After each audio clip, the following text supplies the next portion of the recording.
შინდისის რკინიგზასთან სენაკის ბრიგადის 17 ქართველი ჯარისკაცი სრულიად მარტო. პირისპირ აღმოჩნდა მძიმედ შეიარაღებულ უზარმაზარ რუსულ არმიასთან. ბიჭებმა ზუსტად იცოდნენ, რომ იქიდან ცოცხლები ვერ გამოვიდოდნენ. თუმცა გადარჩენის უკანასკნელი გზა თავადვე მოჭრეს და დაჭრილი ძმები არ მიატოვეს. საათზე მეტხანს მიმდინარე ჯოჯოხეთური ბრძოლა, რომელმაც შეშინებულ მტერს ათქმევინა, ვინ არიან ესენი ადამიანები თუ ქაჯები და ბრძოლის ველზე აფეთქებამდე წამებით ადრე გაჟღერებული უკანასკნელი მამაო ჩვენო. როგორ შეაკვდა 17 ვაჟკაცი ოკუპანტს და როგორ აქციეს მათ გარდაუვალი სიკვდილი მარადიულ უკვდავებად. ეპიზოდი წარმოუდგენელ თავგანწირვაზე, რომელიც ყველა ქართველმა უნდა ნახოს.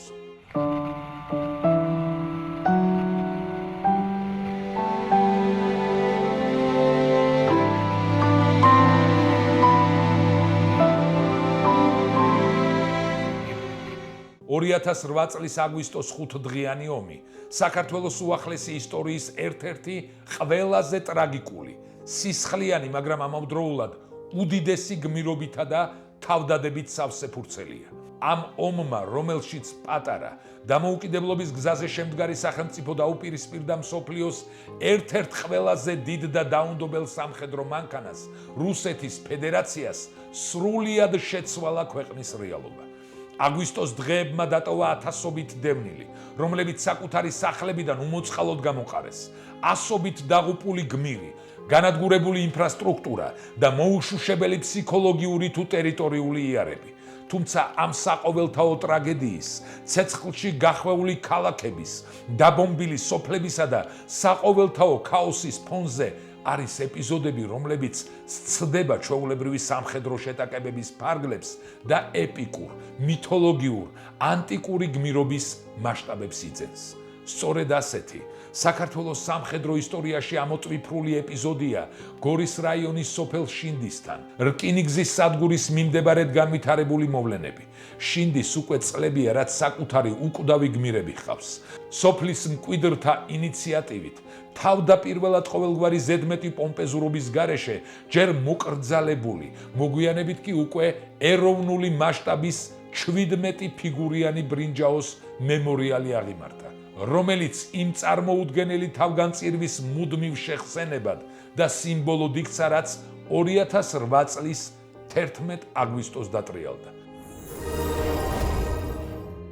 ამ დღეს საქართველოს შეიარაღებული ძალების სენაკის მეორე ქვეითი ბრიგადის საინჟინრო ოცეულის 17-მა ქართველმა ჯარისკაცმა სამშობლოს საკურთხეველზე საკუთარი სიცოცხლე მიიტანა და სრულიად საქართველოს, ისევე როგორც გაოგნებულ, რიცხობრივად ბევრად აღმატებულ და მძიმედ შეიარაღებულ მტერს უმაღლესი ვაჟკაცობისა და უკომპრომისო გმირობის მაგალითი უჩვენა. იმისათვის, რომ სრულად გავიაზროთ შინდისის ტრაგედიისა და გმირობის მასშტაბი, აუცილებელია გავიხსენოთ ის ფართო კონტექსტი, რაც 2008 წლის 11 აგვისტოს ქვეყანაში სუფევდა. 7 აგვისტოდან მოყოლებული რუსეთის 58 არმია როკის გვირაბის გავლით მასობრივად შემოიჭრა საქართველოს ტერიტორიაზე. რუსული ავიაცია ბომბავდა არა მხოლოდ სამხედრო ბაზებს, არამედ მშვიდობიან ქალაქებს. გორს, ფოთს, სენაკს, ვაზიანს, მარნეულს. სენაკის მეორე ბრიგადა, რომელიც ნატოს სტანდარტებით იყო გაწორთნილი და ერთ-ერთ ყველაზე ბრძოლის უნარიან შენაერთს წარმოადგენდა, კონფლიქტის ზონაში იბრძოდა. 11 აგვისტო მოვლენების კულმინაციური წერტილი იყო. ომის ინტენსიური ფაზა მიმდინარეობდა. ქართულმა შენაერთებმა უკანდახებისა და გადაჯგუფების ბრძანება მიიღეს. ირგვლივ სრული გაურკვევლობა, საინფორმაციო ვაკუუმი და ქაოსი სუფევდა. მიუხედავად იმისა, რომ საერთაშორისო თანამეგობრობის ჩართულობით უკვე არსებობდა გარკვეული შეთანხმებები და მოლაპარაკებები ცეცხლის შეწყვეტასთან დაკავშირებით, რუსულმა მხარემ, როგორც ეს მის იმპერიულ ბუნებას შვევია, ტრადიციულად არაფრად ჩააგდო საერთაშორისო ნორმები და ცეცხლის შეწყვეტის შესახებ არსებული პირობა. სწორედ ამ უმძიმეს ფონზე, ყველაფერი მზაკრული, უკიდურესი ცინიზმით სავსე და წინასწარ, ცივსისხლიანად დაგეგმილი სამხედრო მახით დაიწყო.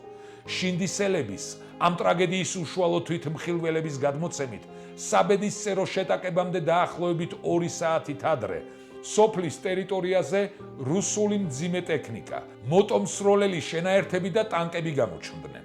რათა ეჭვი არ გამოეწვიათ, მოსახლეობა არ დაეფრთხოთ და უკანდახეული ქართული შენაერთები სასიკვდილო მახეში შეეტყუებინათ, ოკუპანტებს შეცდომაში შეყვანის მიზნით საბრძოლო მანქანებზე ქართული სახელმწიფო დროშები ჰქონდათ აღმართული.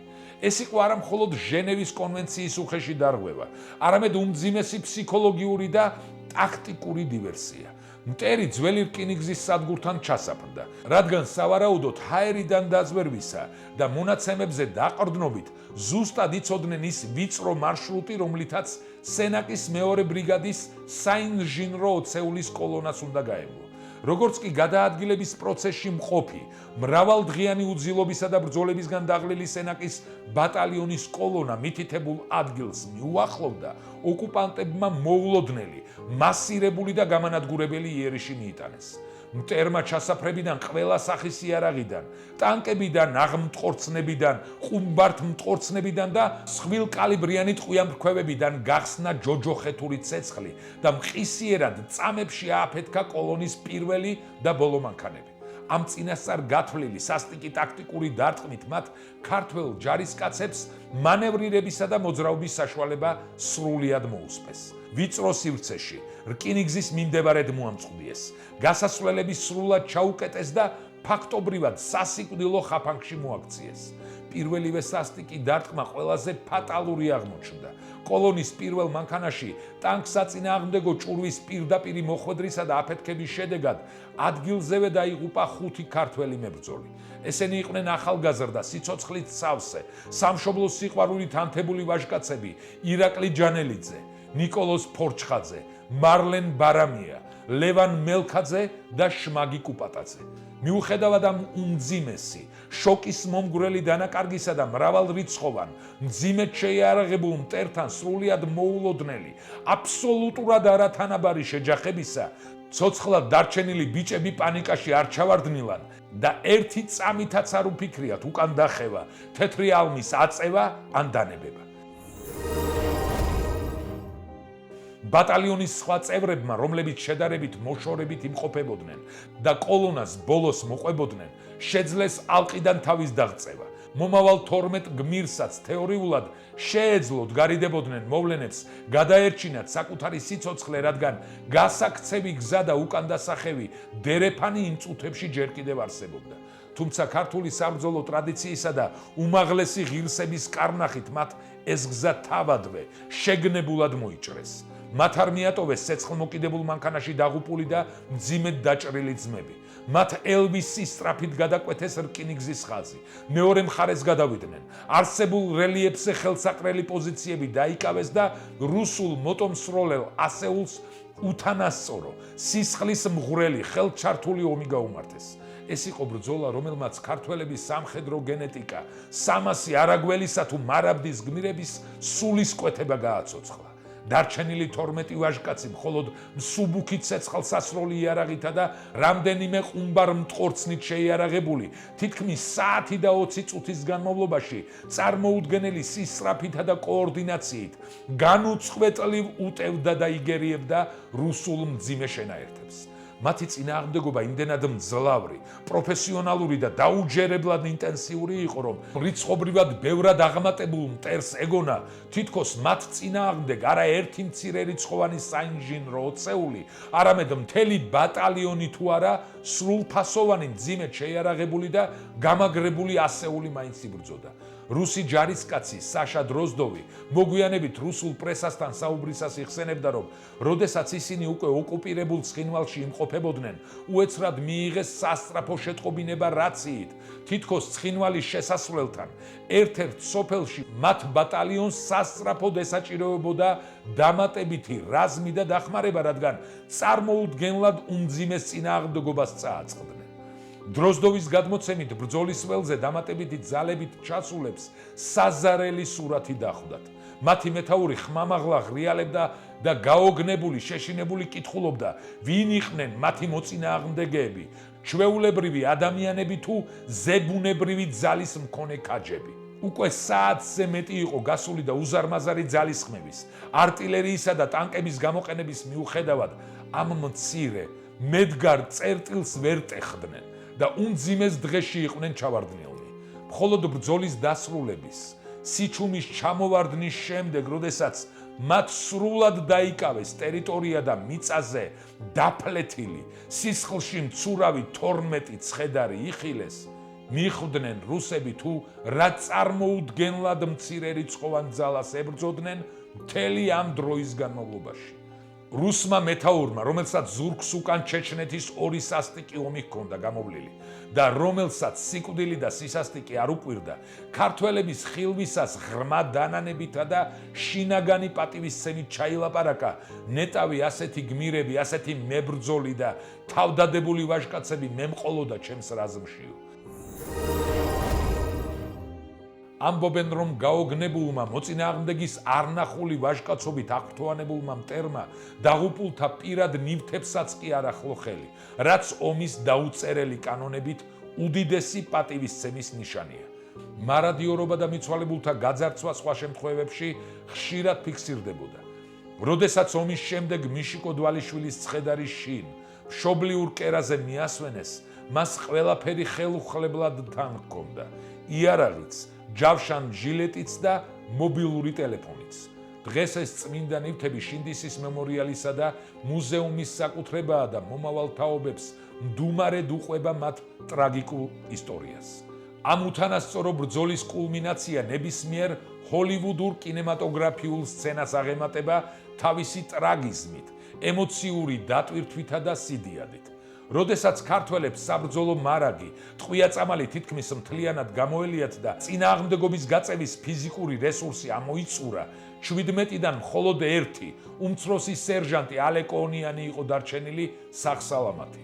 მას კიდევ შეეძლო ფარულად გაქცევა, მიმალვა და საკუთარი თავის გადარჩენა, მაგრამ მუხლებზე დასვენებული ჰყავდა მძიმედ დაჭრილი, სისხლმდინარე თანამებრძოლი და რაც მთავარია, საკუთარი ნათლული რომან ზოიძე. რომანი, რომელიც ნათლად ხედავდა მდგომარეობის სრულ უიმედობას, გამუდმებით ევედრებოდა და ეხვეწებოდა ნათლიას მიეტოვებინა იგი წასულიყო და გადაერჩინა საკუთარი სიცოცხლე. ის ხვდებოდა, რომ თავად მაინც აღარაფერი ეშველებოდა და სთხოვდა, რომ გადარჩენილიყო და მხოლოდ მისი სულისთვის ელოცა.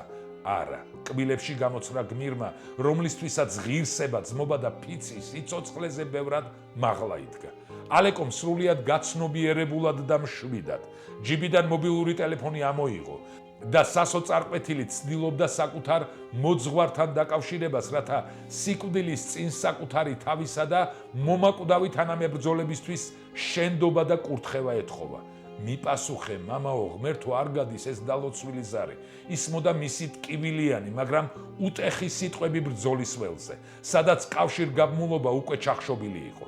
ვერ დაკავშირების შემდეგ მიხვდა რა, რომ აღსასრული გარდაუვალი იყო, მან ტელეფონი შორს მოისროლა და დაჭრილ, სისხლგამშრალ ძმებს მოუხმო, რომ მისკენ უფრო ახლოს მიწეულიყვნენ. მან მტკიცედ და ომახიანად განუცხადა თანამებრძოლებს, რომ მტერს ცოცხლად, ტყვეთ არავითარ შემთხვევაში არ ჩაბარდებოდა და მათ საჯიჯგნად არ დატოვებდა არც საკუთარ თავს და არც ძმებს. ჯიბეში უკანასკნელი საბრძოლო ხელყუმბარა, ეგრეთ წოდებული ლიმონკა ჰქონდა შენახული და გადაწყვეტილი ჰქონდა თავის აფეთქება. ალეკომ დააიმედა და დაამშვიდა ისინი. უთხრა, რომ ეს არ იქნებოდა მართლმადიდებლური წესით დაგმობილი, ცოდვილი თვითმკვლელობა, არამედ სამშობლოსა და მოყვასისთვის გაღებული წმინდა მსხვერპლი. მან სთხოვა ბიჭებს ლოცვა ან გულში გამეორება მაინც, კვამლით, მტვერითა და დენთის სუნით გაჟღენთილ ბრძოლის ველზე. სიკვდილის პირისპირ მდგომი ვაჟკაცების ბაგეებიდან ანგელოზის გალობასავით გაისმა მარადიული მამაო ჩვენო. ლოცვის დასრულების შემდგომ ჩამოწოლილ მცირე, შემზარავ და მისტიკურ პაუზას საშინელი, ყრუ აფეთქების ხმა მოჰყვა, რომელმაც ლოცვის ხმაც სამუდამოდ წაშალა და ისინი ვისი ყელიდანაც ეს ხმა მოდიოდა. წამებში ყველაფერი დასრულდა. უმცროსმა სერჟანტმა, ალეკონიანმა, თავი აიფეთქა და მასთან ერთად მის მკერდს მიყრდნობილი, ღირსეულად დაიღუპა გულში ჩახუტებული რომან ზოიძეც.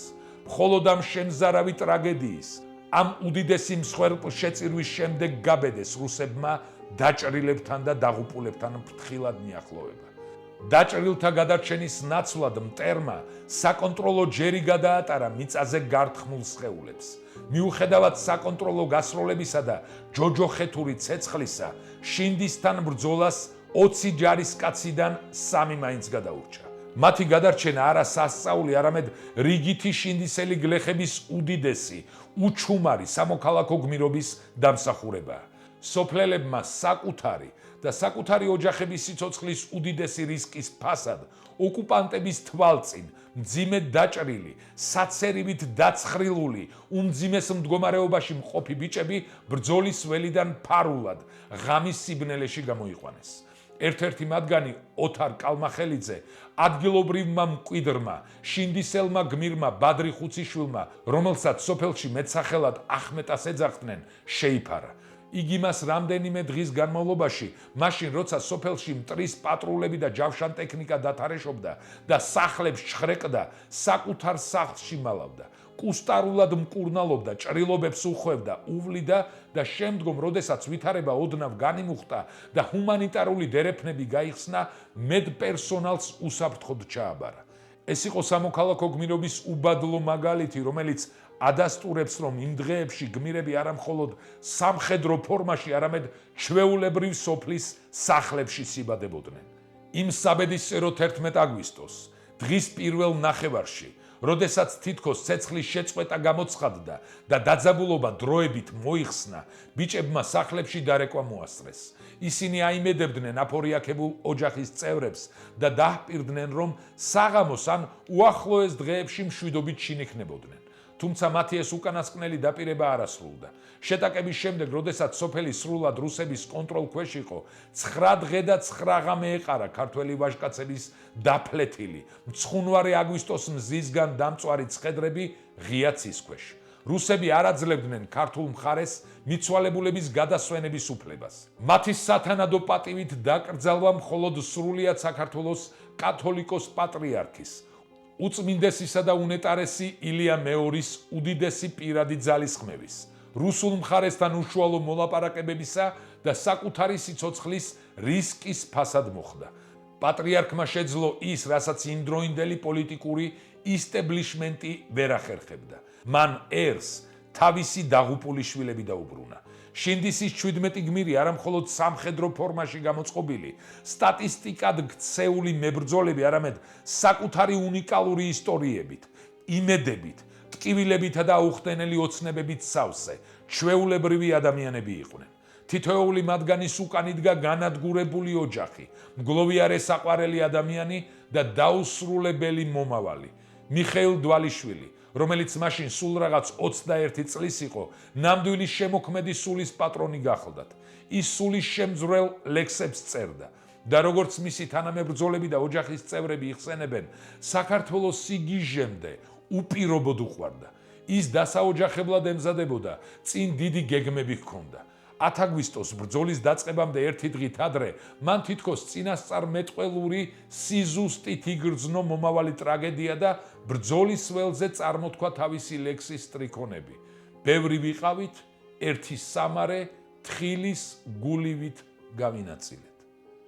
რუსლან წულაძე გამორჩეული ნიჭის პატრონი იყო. ბრწყინვალედ ხატავდა, განსაკუთრებით კი ბრძოლის სცენებსა და ტანკებს. ის ბავშვობიდანვე ჯიუტად ამბობდა, რომ ჯარისკაცი უნდა გამოსულიყო. დაღუპულთა შორის ყველაზე უმცროსი, ფელიქს კაკაურიძე, პროფესიით მუსიკოსი გახლდათ. მშვიდი და გაწონასწორებული ადამიანი, რომელმაც საყვარელი ინსტრუმენტი ავტომატით შეცვალა ქვეყნის დასაცავად. ილია გაბუნიაკი ბატალიონში ყველაზე მაღალი იყო. მისი სიმაღლე 2 მეტრსა და 15 სანტიმეტრს აღწევდა. შინდისელების მისტიკური, ლეგენდად ქცეული გადმოცემით, იმ ადგილას, სადაც მისი გიგანტური ცხედარი ესვენა და გმირის სისხლი დაიღვარა, მიწაზე მისი სხეულია ამოტვიფრული და ბალახი დღემდე არ ამოდის. აფხაზეთიდან დევნილ მარლენ ბარამიას, რომელსაც ბავშვობაში თანატოლები ზოგჯერ გაუაზრებლად ლტოლვილის სახელით ტკენდნენ გულს და რომელიც აცრემლებული ჰპირდებოდა მამას, რომ როცა გაიზრდებოდა ჯარში წავიდოდა და დაკარგულ მიწას თავად დაიბრუნებდა, 2 პატარა გოგონა დარჩა ობლად.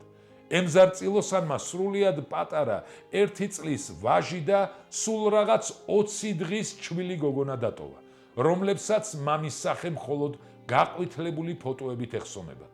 თეიმურაზ ბერიძეს სუსტი ჯანმრთელობის მქონე 2 მცირეწლოვანი შვილი დარჩა. ლევან მელქაძემ საყვარელი მეუღლე სამშობიაროში დატოვა და ფრონტზე წასვლამდე საკუთარი პირმშოს შვილის ნახვა მხოლოდ ერთხელ, ისიც რამდენიმე წუთით მოასწრო.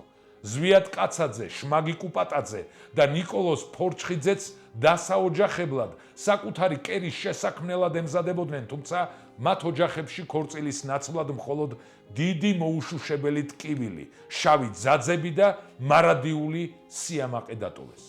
ამ უკვდავი გმირების რიგებში მხარდამხარ იბრძოდნენ და საქართველოსთვის დაეცნენ კახა კოშაძე, ილია შეყლაშვილი, ვეფხია ჯიშკარიანი. მიუხედავად განსხვავებული ასაკისა, პროფესიისა, წარსულისა თუ ოჯახური მდგომარეობისა, ამ 17 ვაჟკაცს სამშობლოსადმი ის უსაზღვრო, ფანატიკური სიყვარული აერთიანებდათ, რაზეც 21 წლის პოეტი ჯარისკაცი მიხეილ დვალიშვილი თავის კიდევ ერთ ლექსში წერდა: ჩვენ ვართ კაცები, არ ვართ ლაჩრები, გულის კაცები და ვაჟკაცები, ერთი ყუმბარა გვერდით თან გვიდებს, სიკვდილის შიში ვერ აგვატირებს.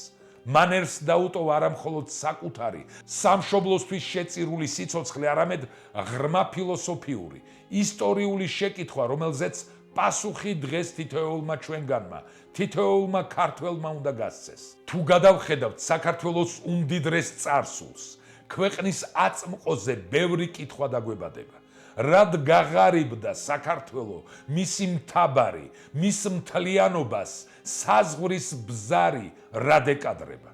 შინდისის გმირებმა ამ კითხვას საკუთარი სისხლითა და თავდადებით უპასუხეს. მათ დაამტკიცეს, რომ ერს, რომელსაც ასეთი შვილები ჰყავს, მომავლის იმედი არასდროს უნდა დაეკარგოს. 17 გმირის სახელი საქართველოს ისტორიაში ოქროს ასოებით ჩაიწერა და სანამ საქართველო იარსებებს, სამუდამოდ დარჩება ქართული სამხედრო სულისკვეთების, დაუმარცხებელი ძმობისა და სამშობლოსათვის თავდადების უმაღლეს წმინდა სიმბოლოდ. დაგვიწერეთ თქვენი აზრი შინდისელ გმირებზე. როგორ ფიქრობთ, რა გამოსავალი არსებობს საქართველოს მთლიანობის აღსადგენად? გამოიწერეთ კარდუს არხი, მოიწონეთ ეს ვიდეო და გაუზიარეთ, რაც შეიძლება ბევრს, რათა ყველამ გაიგოს ამბები საქართველოსზე.